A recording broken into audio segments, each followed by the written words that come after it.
માતાજી, જય ભવાની. હું જયદેવસિંહ ગોહિલ, પરિશ્રમથી પ્રગતિના ઓર્ગેનાઇઝર તેમજ સામાજિક કાર્યકર્તા છું. આપ સૌની સાથે આજે આપણે નિહાળી રહ્યા છીએ પરિશ્રમથી પ્રગતિ ભાગ 93 93માં એપિસોડમાં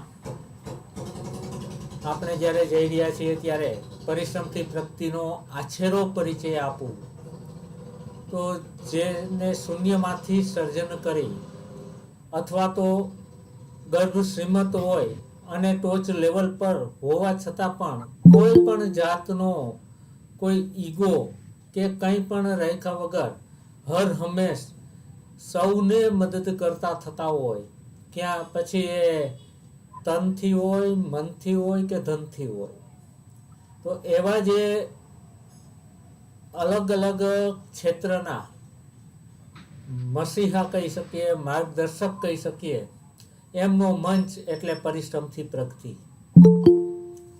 આજના આપના આ 93માં એપિસોડના જે આપણા અતિથિ વિશેષ છે એમનો જો આછેરો પરિચય આપું તો આજના આપણા અતિથિ વિશેષ છે શ્રી હિંમતસિંહજી ભૂપતસિંહજી ચાવડા. તેમનો નેટિવ છે આણંદપુર અંબોડ, તાલુકો માણસા. હાલ તેઓ ટીચર તરીકે, એક આદર્શ શિક્ષક તરીકે ગાંધીનગર કડી કેમ્પસમાં એ સેવા આપે છે. તો વધુ સમય ન લેતા આજે આપણે વધુ માર્ગદર્શન, કેમ કે હવે આમ આંગળીના વેઢે ગણાય ને એટલા દિવસો જ ધોરણ 10 અને ધોરણ 12ની એક્ઝામને બાકી છે. તો જે કાંઈ એમની અંદર પૂર્વ તૈયારી ફક્ત સ્ટુડન્ટે જ નથી કરવાની હોતી, વાલીશ્રીઓનો પણ સહકાર એટલો જ હોવો જોઈએ. એમને પણ શું કાળજી લેવી જોઈએ, સ્ટુડન્ટોએ પણ શું કાળજી લેવી જોઈએ. તો આ બધે જ ખૂબ જ મહત્વની ચર્ચાઓ આજે આપણે આપણા વેબિનારમાં કરીશું. તો સ્ટાર્ટ કરીશું આજનો વેબિનાર. બાશ્રી મિત્તલબા. જય માતાજી. Welcome all of you. Google meet અને યુટ્યુબ બંને માધ્યમથી જોડાયેલા તમામ દર્શકોનું સ્વાગત છે. હું છું મિત્તલબા પરમાર, માઇન્ડ ટ્રેનર અને લાઈફ કોચ. હિંમતસિંહભાઈ, આપનું એજ્યુકેશન અને આપનું મૂળ ગામ વિશે અમને જણાવો. સર્વપ્રથમ જય માતાજી સર્વે જોઈન્ટ થયેલા સભ્યોને. હોપ મારો અવાજ ક્લિયર છે. જી બેનબા, મારું નામ હિંમતસિંહ ભૂપતસિંહ ચાવડા. જી. મારું વતન આનંદપુરા અંબોડ, તાલુકો માણસા, જિલ્લો ગાંધીનગર. જી. અને હું સર્વ વિદ્યાલય કેળવણી મંડળ ગાંધીનગર સ્થિત સેક્ટર 23માં શિક્ષક તરીકે Shrimati SG English medium primary સ્કૂલમાં ફરજ બજાવું છું. જી. 2006 થી લઈને આજ દિન સુધી ત્યાં શિક્ષક તરીકે હું મારી સેવાઓ આપી રહ્યો છું. અને અન્ય શાળા જે મારી શરૂઆતની હતી તે એ શાળાનો બંને કરીને જોઈએ તો આમ કુલ 20 વર્ષનો મારો અનુભવ આ ક્ષેત્રની અંદર છે. જી. સૌને જણાવી દઉં કે એક પીટીએમમાં હિંમતસિંહભાઈની મુલાકાત થઈ હતી. તો મને એ જ પ્રશ્ન થાય છે કે પીટીએમ એટલે શું અને પીટીએમની જરૂરિયાત શા માટે? પહેલા તો એવું હતું જ નહીં કે પેરેન્ટ્સ મીટિંગ કે જ્યારે બાળકો કયા સ્ટાન્ડર્ડમાં કે કયો કોર્સ લે છે એ પણ નહોતો ખ્યાલ. એની જગ્યાએ સ્કૂલમાં વારંવાર પીટીએમ રાખવામાં આવે છે. તો એનું શું કારણ ને એના વિશે અમને માહિતી આપો. જી બેનબા, થોડું ક્લેરિફાઈ કરી દઉં. જી. પીટીએમ મતલબ PTA, parents teacher association meeting, જી. જેના અંતર્ગત વાલી અને શિક્ષક અને જે બંને મળીને બાળકની કેળવણીના વિશે કંઈક ચર્ચા કરીએ, કંઈક આગળ જઈએ અને એના અંદર જે છુપાયેલી હિડન એબિલિટીઝ, સ્કિલ છે એને જી. કઈ રીતે ડેવલપ કરી શકીએ તેના વિશેની ચર્ચા કરતા હોઈએ છીએ. જેની અંદર મારું એવું માનવું છે કે એક ટ્રાયંગલ હોય, suppose this is a triangle, I જી. થિંક સો, જી એક્ઝામ્પલ તરીકે લીધું છે.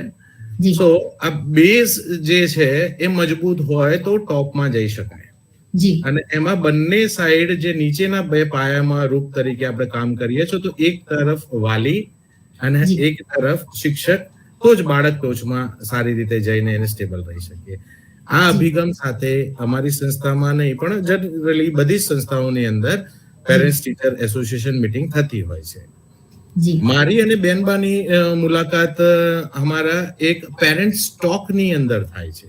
જી જે અમારી સંસ્થાએ એક નવો અભિગમ ચાલુ કર્યો છે કે જેના અંતર્ગત વાલી બાળકોને વર્ગખંડની અંદર જઈને ભણાવી શકે. શિક્ષક તો ભણાવતા જ હોય, જી પણ વાલીને પણ એક મોકો મળે કે તેઓ તેમના આ 60, 70, 50, 60, 40 બાળકોને એક સાથે ભણાવી શકે, પોતાના અનુભવ, જીવનના અનુભવ એમને આપી શકે અને એમને મોટિવેટ કરી શકે કે ભાઈ માત્ર એજ્યુકેશન નહીં પણ સર્વાંગી વિકાસ પણ આપણો જરૂરી છે. કેટલા બધા અલગ અલગ ફિલ્ડના માણસો હોય, army, navy, air force, defence, police ખાતા, એના સિવાયના અલગ વ્યવસાયો, બિઝનેસ, આ બધી જ વસ્તુ અમારા વાલી હોય જ. એટલે મારી શાળાના અંદર 2500 વિદ્યાર્થી છે. તો આટલા બધા વાલી સાથે અમને વારંવાર મુલાકાત થાય છે. અમે એ રીતે એને પીટીએમ સાથે પેરેન્ટ સ્ટોકનું એક આયોજન કર્યું હતું ને જેમાં મને બેનબા મળ્યા હતા. જી, અને સૌને જણાવી દઉં કે હું પણ પહેલી વાર જ મારા બેનના નાના દીકરી બા છે, એમનું આ પ્રોગ્રામ હતું પેરેન્ટ સ્ટોકનું, અને અમે ગયા હતા. અમને એમ કે 2-5 મિનિટ ક્લાસમાં બોલવાનું હશે, પણ રીતસરના જેમ ટીચર લેક્ચર લે એમ 30 મિનિટ સુધી પેરેન્ટ્સને આખા ક્લાસને સમજાવવાનું કે ભણાવવાનું કે પોતાનામાં જે સ્કિલ છે અને બાળકોને જે ઉપયોગી છે એવી માહિતી શેર કરવાનો અમને પણ મોકો મળ્યો. અને ઘણા બધા હિંમતસિંહભાઈએ કીધું એમ ઘણા બધા અલગ અલગ ફિલ્ડના વ્યક્તિઓ સાથે મુલાકાત થઈ, ઘણા બધા અલગ અલગ પેરેન્ટ્સ હતા અને દરેકને એક એક રીતસરનો વર્ગખંડ જ આપી દેવામાં આવતો હતો, વગર ડિગ્રીએ ટીચર બનાવી દીધા હતા પેરેન્ટ સ્ટોકમાં. બહુ સારું આયોજન, અને હિંમતસિંહભાઈ દરેક પ્રોગ્રામ એટલા સરળતાથી અને એવી સુંદર રીતે એનું આયોજન કરે છે, પ્લાનિંગથી બહુ સરસ રીતે. મારો મેઇન પ્રશ્ન હિંમતસિંહભાઈ, જે ટોપિક માટે જ આપણે ઇન્વાઇટ કર્યા છે કે બોર્ડની એક્ઝામ નજીક આવી રહી છે, બહુ બધા સ્ટ્રેસમાં રહે છે બાળકો, એની સાથે માતા પિતા પણ ઘણી વખતે બીમાર થઈ જતા હોય છે. કેવી રીતના તૈયારી કરવી, કેવી રીતના એક્ઝામ સેન્ટર અને એક્ઝામ સહી સલામત પાર પાડવી, એક જંગ બરાબર અત્યારે દેખાતું હોય છે માહોલ. તો એના વિશે માર્ગદર્શન માટે આપણે ખાસ ઇન્વાઇટ કરેલા છે, તો એના વિશે આપ જણાવો. જી, ખાસ આ પ્રશ્ન જ આપણો મેઇન છે અને મારો મેઇન ટોપિક હતો કે ભાઈ વાલી અને વિદ્યાર્થી આમાં બંનેનો પણ રોલ છે ને શિક્ષકનો પણ રોલ છે. હવે શિક્ષકે તો ભણાવીને 10મા 12માનો હવે ફેબ્રુઆરીમાં એમનો રોલ પૂરો કર્યો, પણ હવે રોલ બાળકનો આવે છે કે એનું પ્રેઝન્ટેશન કરવાનું. અત્યાર સુધી જે એમને શીખ્યું અને એનું પ્રેઝન્ટેશન, જ્યારે દ્રોણાચાર્યએ શ્રી અર્જુનને અને તમામ કૌરવો પાંડવોને લાવીને એમને કીધું હતું કે ભાઈ એમના રાજ્યની અંદર કે એમને શું શીખવાડ્યું તો એનું પ્રદર્શન કરવું. તો આ એક પ્રદર્શનના ભાગ રૂપે આપણે પરીક્ષા લેતા હોઈએ છીએ સરકારશ્રીના અભિગમથી. પણ બાળકો અને વાલી બંનેને મેં જોયા છે અને આટલા બધા ઘણા સમયથી જોઈ રહ્યો છું કે બંને સ્ટ્રેસમાં હોય છે. પણ આ પરીક્ષાઓ તો right from the first day જ્યારે એમને શાળામાં મૂક્યા વિદ્યાર્થી તરીકે, એ દિવસથી આજ દિન સુધી વિદ્યાર્થીઓ તો પરીક્ષા આપે જ છે ડગલે ને પગલે. તો કઈ પરીક્ષાનો ડર? અત્યાર સુધી તમામ પરીક્ષામાં ઉત્તીર્ણ થયા છે વિદ્યાર્થીઓ, અને વાલીને પણ ખબર છે કે મારા દીકરાની પોટેન્શિયલ શું છે, તો શું કામ ડર? તો સૌ પ્રથમ હું તો કહીશ કે એનું સરાઉન્ડિંગ અને વાતાવરણ અત્યારે હળવું કરો, એને મેન્ટલી સ્ટ્રોંગ કરવાની જરૂર છે. આપણે જનરલી જોઈએ કે સરાઉન્ડિંગ આપણું સારું હોય તો જ આપણે બાળક અને એનો સર્વાંગી વિકાસ થાય. જી તો અત્યારે હું તો એમ ઈચ્છીશ કે તમામ વાલી મિત્રો આપ સર્વે જે જોઈન્ટ થયા છો એમને કે ભાઈ બાળકને હળવાશ વાળું વાતાવરણ આપો. બોર્ડ ટીવી બંધ ના કરી દેવી. ઘણા વાલી મારા કલીગ્સ છે, મારા ફ્રેન્ડ છે, જેમના વિદ્યાર્થીઓ મતલબ જેમના સન 10મા 12મા હોય તો 12 મહિના સુધી ટીવી ચાલુ નથી કર્યું, ક્યાંય બહાર નથી ગયા. No, it should not be like that. થોડું હળવાશથી, થોડું સારામાન્ય અને એકદમ નોર્મલ વાતાવરણ. જી બીજું, વિદ્યાર્થી મિત્રોને ખાસ હું એનો ડર ભગાવવા માંગુ છું કે આ બોર્ડની પરીક્ષા પ્રથમ વખત તમે આપી નથી રહ્યા. તમારા માટે તો દર વર્ષે બોર્ડની પરીક્ષા જેવું છે. જી પણ તમે તમારા વર્ગના, તમારી શાળાના બિલ્ડિંગના અંદર આપતા હતા, હવે કોઈ અન્ય શાળાની બિલ્ડિંગમાં આપી રહ્યા છો. બસ એટલું જ. જી જી એ રીતે તમે લેશો તો થોડું હળવાશ, તમે મેન્ટલી સ્ટ્રેસ ફ્રી થશો. જી એટલે આ વિશે થોડીક ચર્ચા આપણે કરીએ ડીપમાં. હાજી મારી પાસે તો મુસદ્દો ઘણો છે, કદાચ હું 1.5-2 નહીં લકડ માફ કરજો, પણ મારા મિત્રો એમ કહે છે કે માસ્ટર હોય તો ઝાડ સાથે રવિવારે વાતો કરી લે. જી પણ મારી પાસે વિદ્યાર્થીઓ માટે તો અમે હંમેશા તૈયાર હોય. જી તો તમામ વાલી મિત્રો સાથે પણ ચર્ચા કરીશ અને હું પૂરેપૂરું એમને આપવાની કોશિશ કરું છું. ખાસ તો વાલી મિત્રો વિશે મેં થોડુંક એક પ્લાનિંગ કરી રાખ્યું છે ને કે વિદ્યાર્થીઓ માટે પણ મેં પ્લાનિંગ કરી રાખ્યું છે કે વોટ શુડ આઈ ટેલ ધેમ, હું શું એમને કહી શકું. જી સર્વપ્રથમ તો હું વાલી મિત્રોને કહીશ કે આપ જ્યારે બી પોતાના બાળકના શાળામાં પીટીએમ માં જાઓ, જે બેનનો પહેલો પ્રશ્ન, તો પીટીએમ માં મતલબ વાલી મીટિંગમાં જાઓ ત્યારે તમે શિક્ષક સાથે ચર્ચા કરી રહ્યા છો. પણ જનરલી આપણે એના માર્ક્સ વિશેની જ ચર્ચા કરતા હોઈએ. એના બાળકની અંદર છુપાયેલી કઈ કળા છે, કયા સ્કિલ છે, એના વિશે કોઈ દિવસ ચર્ચા કરતા નથી. તો એક આ મુદ્દો, હંમેશા પોતાના બાળકના ઉપર ભરોસો કરવો, વિશ્વાસ રાખવો અને એના અંદર કઈ કળા, કઈ શક્તિ છુપાયેલી છે એનું આપણે તો અવલોકન કર્યું છે, પણ એના શિક્ષક એની પાસે 6-7-5-6 કલાક તો હોય છે. તો એ શિક્ષક મિત્રોને પણ ખ્યાલ આવી જાય કે અમારું બાળક કેટલા અલગ અલગ ફિલ્ડમાં એ સક્ષમ છે. કોઈ બાળક ગણિતમાં ઓછા માર્ક્સ લાવતું હોય તો આપણે એને નબળો કહીએ, પણ નબળો નથી, એની લેંગ્વેજ સ્કિલ પાવરફુલ હોય છે. તો અલગ અલગ વિષયોમાં કોઈ લીડરશિપ ક્વોલિટીમાં હોય છે. તો બાળક તો ગજબ ભગવાને આપેલું એક આપણે કહીએ કે આશીર્વાદ રૂપે આપણને મળેલું છે. અને આ બાળક કોરા કાગળ જેવું હોય છે ને એની અંદર આપણે જે લખીએ તે લખી શકીએ છીએ. તો ખાસ વાલી મિત્રોએ પીટીએમ માં મારા બાળકને કેટલા માર્ક્સ આવે એના કરતા ખાસ કે એના અંદર કઈ શક્તિઓ છુપાયેલી છે અને કઈ રીતે એ શક્તિઓ કેળવવી એના વિશેની ખાસ ચર્ચા કરવી. સેકન્ડરી, આમાં માફ કરજો, મારાથી વડીલ પણ હશે, હું નાની ઉંમરનો છું, પણ મારા અનુભવથી હું કહું છું કે જે ચર્ચા થાય છે એ વિશે વાત કરી રહ્યો છું. અને મારા કરતા ઘણા વડીલોનો અનુભવ વધારે પણ હશે.